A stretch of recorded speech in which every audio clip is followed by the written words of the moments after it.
Lots of folks from many backgrounds, all with a common purpose to try to recreate the world that we live in. Not, not too ambitious, but that's it. Well, as you all know, we're very, very pleased to have with us today Tom Steyer as our keynote speaker. Tom is he's like a philanthropist. In other words, he gives the word philanthropy some real meaning, because, I mean, what is that supposed to mean? It's about the common good, right? And how many of our philanthropists are really worried about the common good as opposed to some other good? But Tom is really, he retired from his work at Farallon and decided that there were challenges to the world that he could make a real contribution to. And we first saw it a couple of years ago around the fight around the Global Warming Solutions Act, when Tom put together a team and rallied the community to defeat that proposition, that ugly proposition. You know, the big oil, the big monopoly, energy companies of our country trying to put a stop on what California was trying to do. And we all know how limited even that was, as it is. And then last year, Tom really took the lead in not only figuring out, but organizing the effort around Prop 39 to try to hold, billions of dollars worth of money that gets expatriated out of the state. And for what purpose? In order to really address the questions of energy and education at the same time by trying to fund renewable development on schools. And so those are the things that we know Tom for, but then he and his wife have been involved in a number of other initiatives, energy research at Stanford, and community financing initiatives through the One Pacific Coast Bank here that they founded, and other initiatives that are both part of organizing and promoting a new renewable energy regime for our state and for our country. So with that, I want to welcome Tom, and he will speak very much about the things that are on his mind and how they relate to our conference here.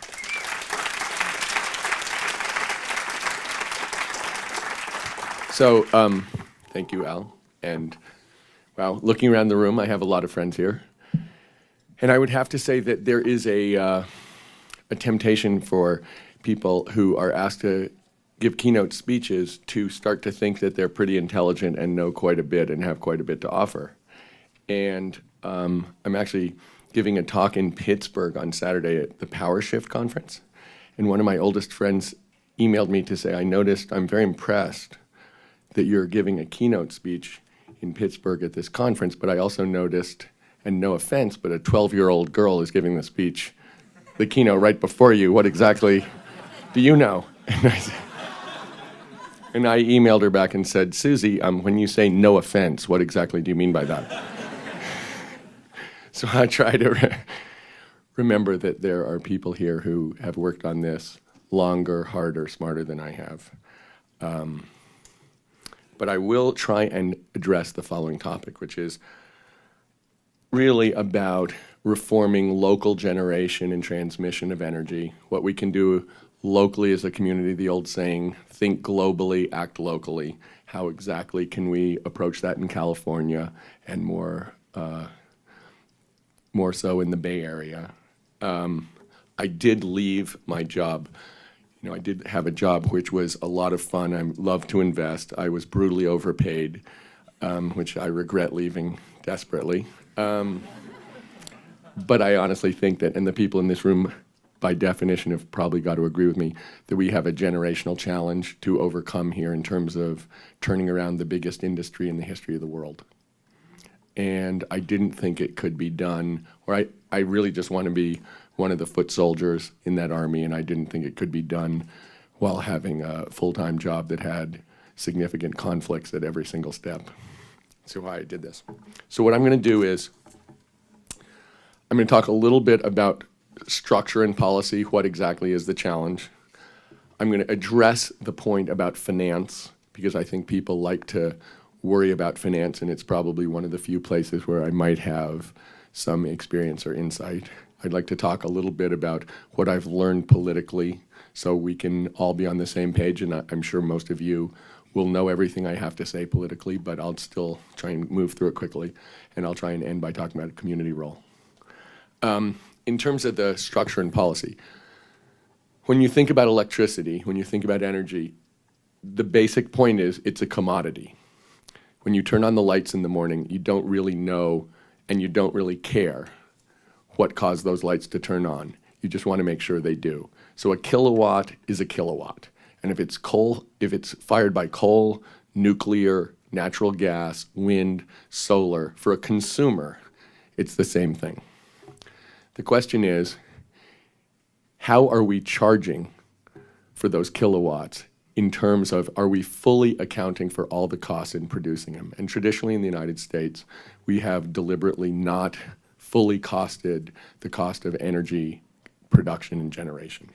So if you think about the simplest example of a coal-fired power plant that sends pollution into the air and makes it hard for people to breathe, makes people sick, hurts their health, that's never been charged to the coal plant. It's never been charged to the people who turn on their lights in the morning. But at the same time, those people are sick and they have to go to the hospital and they have asthma.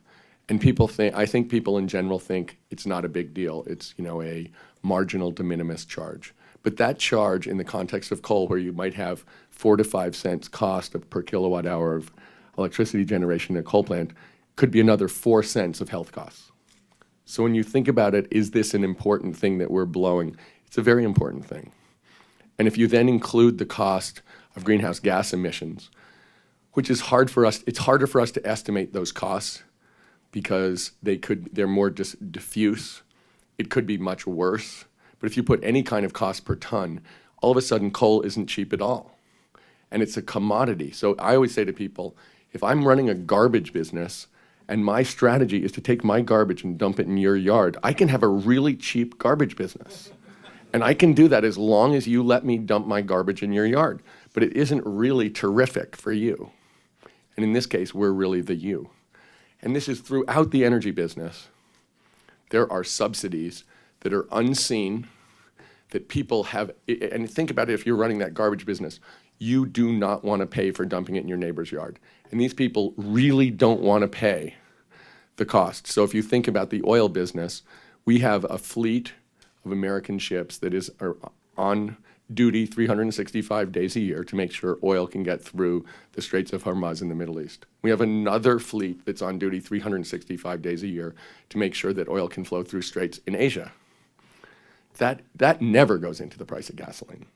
That is just something, it's kind of like, we don't even want to think about that. So when we think about policy, first of all, we're dealing with subsidies, hidden subsidies, where there is huge advantage to the incumbents, which is traditional in business. And the second thing that we're dealing with is we're dealing with monopolies. And I went to Stanford Business School. I've been in business for 30 years.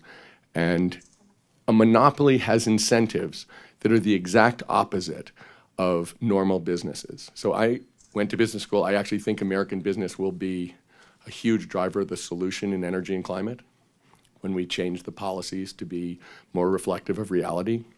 But if you think about a normal business, you're in competition and you spend all your time trying to figure, how do I produce the best service at the cheapest price so that customers will buy my product? Because there are other people who are going to produce their product, and you have to beat them on service and quality and price. But if you're a monopoly, your incentive is to produce the worst product at the highest price. Because if you produce a better product, it probably takes more work and maybe costs a little more. And if you have a lower price, you make less margin. So a monopolist actually has, and if people don't like your product, it's too bad. Because you're a monopolist. And so they need your product and you're the only one selling it. So when you think about energy, there are these two market distortions that everyone thinks, business is perfect. Business is pretty good. But when they're big market distortions, they give people incentives to do things that are very bad for their customers. And these are two enormous distortions as far as I'm concerned. So when you think specifically, when you get down to utilities, and they're, the idea of savings. One of the cheapest thing we can all do in terms of creating energy is use less. And that's why we did Prop 39. It's possible for us to use a lot less energy. We can invest the money to have better systems. We can see like a 3 or 4 year payback in terms of commercial office buildings. That's a good deal. It's a good investment. But if you're a utility and I come to you and I say, I have this great deal, we're going to reduce your revenues. That's like going to Coke and saying, I have a great deal, we're going to get people to drink more water from the faucet. That's not exactly what people like to hear. So even if we change all of the rules so that they get paid for negawatts, and we've done that, think of yourself for a second as a utility executive, and someone comes in and says, we're going to pay you for energy savings. This is going to be every bit as good a deal for you as it would be if you built another power plant and we gave you a cost-plus contract. And they're sitting there thinking, baloney. You're saying that, and in 5 years, someone else is going to come into my office and say, well, we've decided to stop paying you for doing nothing and we're going to let you continue to charge for what you create. So they're very skeptical, and they should be, because, they figure if they have a power plant creating energy, they're getting cost plus. But if they agree to this, it sounds good, it looks good in the short run, but can they really depend on it? So when you think about the customer here and the incentives of people who are running IOUs, they have very different incentives from society. They have very different incentives from their customers. And they have very different incentives from a normal business, actually. I mean, we've invested in a lot of companies that have had IOUs as their customers. And it's a very tough relationship because they don't jump the way you'd think they'd jump when you come up with a good product that you think is in their interest, because their incentives are actually very different. Completely logical once you put yourself in their chair, but very different from what you expect from kind of some theory about how business works. The other thing that's really true is, obviously, this is a local business. Every state is different.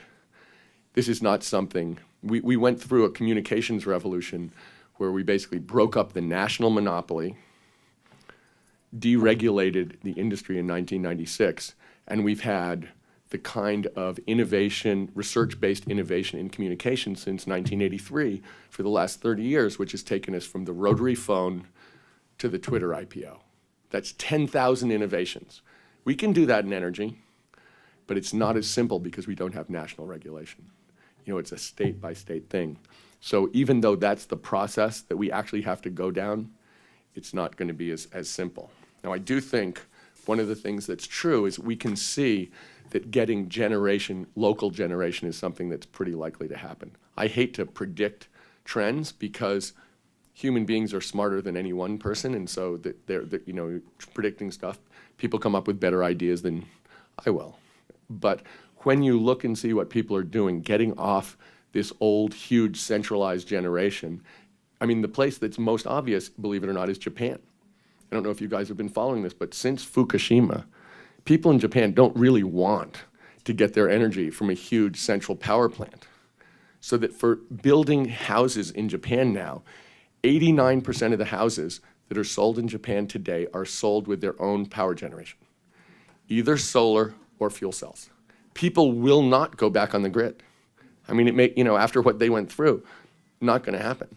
And I don't think it's an unusual situation because of Fukushima, but I think it's an example of how people are going to feel and do feel, which is they're willing to pay a premium for certainty and control by themselves. Let me deal for 1 second about finance. We have I've worked in finance for 30 years. We have the best financial system in the world. It's incredibly robust. When I started, if going from 1970 to today, in 1970, there was $100 million of total venture capital raised in 1970. Today, that number is $28 billion per year, 280 times more. If you look at high yield debt, so debt that is not institutional quality, what people think of as junk bonds, but really it's debt against companies that aren't good enough, are not secure enough for widows and orphans. So it's gone from $20 billion in 1970 to $650 billion today. There is a lot of money out there. People are really competitive about it, and they want to make returns. It is not that we have too little money to finance things. The issue here is, energy is the biggest industry in the world. We have a market failure here, but it really is based much more on revenues and the policy problems that I was describing before than it is on the financial industry. What we're really trying to do, it seems to me, in finance is we're trying to get around what finance is very cold-blooded. People look at computer models. They really do. And what we're trying to do is get them to be less cold-blooded about their computer models, whereas in fact what we really need to do is change the rules so the computer models work perfectly well and they're throwing money at us. That's where we actually have to get, in my humble opinion. Because from my point of view, the failure here, since I left my job, I've been trying to figure out why things have not been working exactly the way I would like them to, which seems to me to be a crime. And overwhelmingly, the failure here is political. It isn't that, I don't think we have a science problem here. I mean, I'm sure you guys are aware of the news in the IPCC report. This is not, there's no real scientific controversy here. There's no real policy controversy here. When I'm talking about full cost accounting, there are not a lot of people who are going to argue against full cost accounting in the business world. We've dealt with pollution before. If you go back and think about acid rain and the hole in the ozone layer, we have dealt as a society with pollution and figuring out how to cost it and giving a business incentive to produce something that doesn't pollute. We've done this very successfully. We know how to do that. This isn't about, esoteric policy ideas that no one can figure out. This is about wanting to do this. Because the flip side of it being the richest, most cash-flowing industry in the history of the world is they like that. And who wouldn't? And so, when the time comes, it isn't as if they think, what the heck, Bill McKibben doesn't think we should produce our oil and gas. I guess we shouldn't produce our oil and gas. That is not the way people think who are worth trillions of dollars. They think, there's a huge disincentive to either listen to that or to think that that's the right answer or to think that or even, to confront it. And that's actually what we're really dealing with here is politically, how are people going to care enough about this to act? Why does it matter enough that they really, not that they don't think we're right, because if you look at the polls, people in general do think we're right. They just don't care that much. And, polls are interesting, but you can be 100%, if 100% of the people think that they like polar bears and don't want them to become extinct, but no one will change a vote based on polar bears, which in general is true, by the way, you don't exist politically. Because if you're not changing your vote, your opinion is completely worthless. The only opinions that matter are ones that you hold strongly enough to change your vote, to change what you do, to actually be willing to get off your ass about.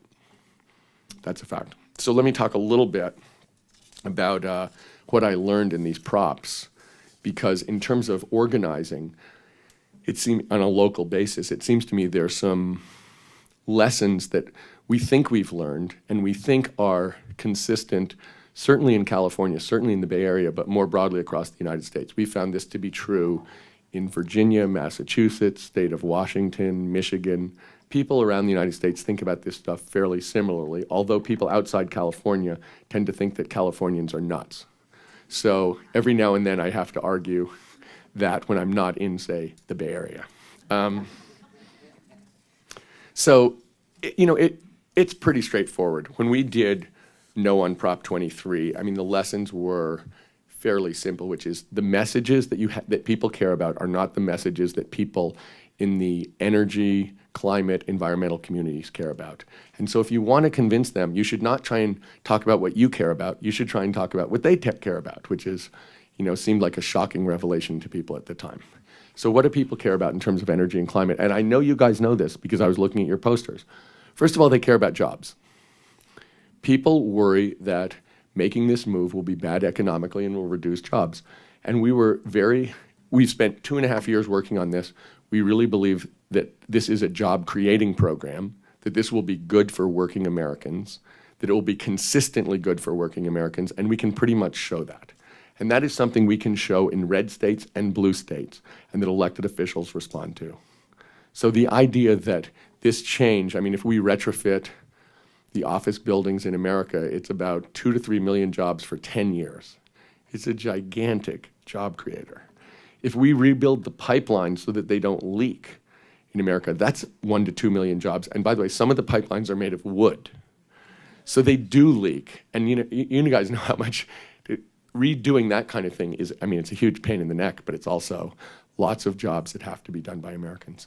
So the first thing that people care about is jobs. The second thing they care about is health, because people really think about this in a kind of, they don't think about greenhouse gases, which you can't see or smell or really see the result of. They think about it in terms of traditional pollution that hurts your lungs. So fortunately, those two things go along. And so really when you talk about this, talking about health is a way for people to relate to it. It's a way for them to understand how it affects their kids. It's a way for them to understand how it affects their families, and it's true. And the third thing that is true is that people expect and understand that companies are not always truthful with them, that they will take advantage in order to make more money, have a better situation. So I'll give you a quick example of that.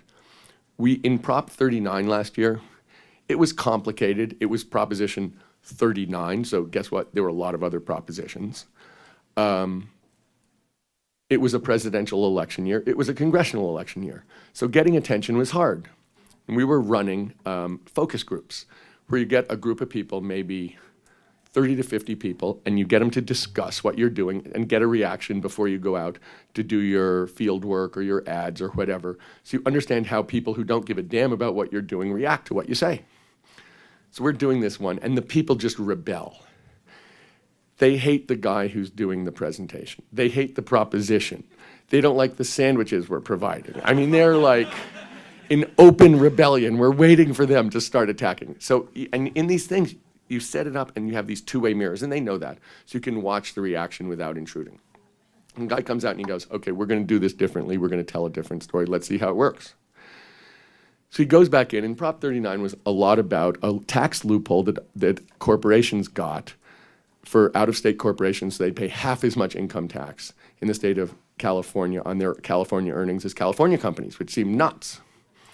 So he went back in and said, look, the reason this is true is these guys snuck this in on us at literally midnight when everybody was tired, the last day of a legislative session. They snuck it in. No one paid attention. They snookered us, and it's worth $1 billion to Californians every year. Can you believe that? So we've got all these really angry people who want to lynch the guy at the head of the room. Now they want to lynch the companies. They absolutely believed it.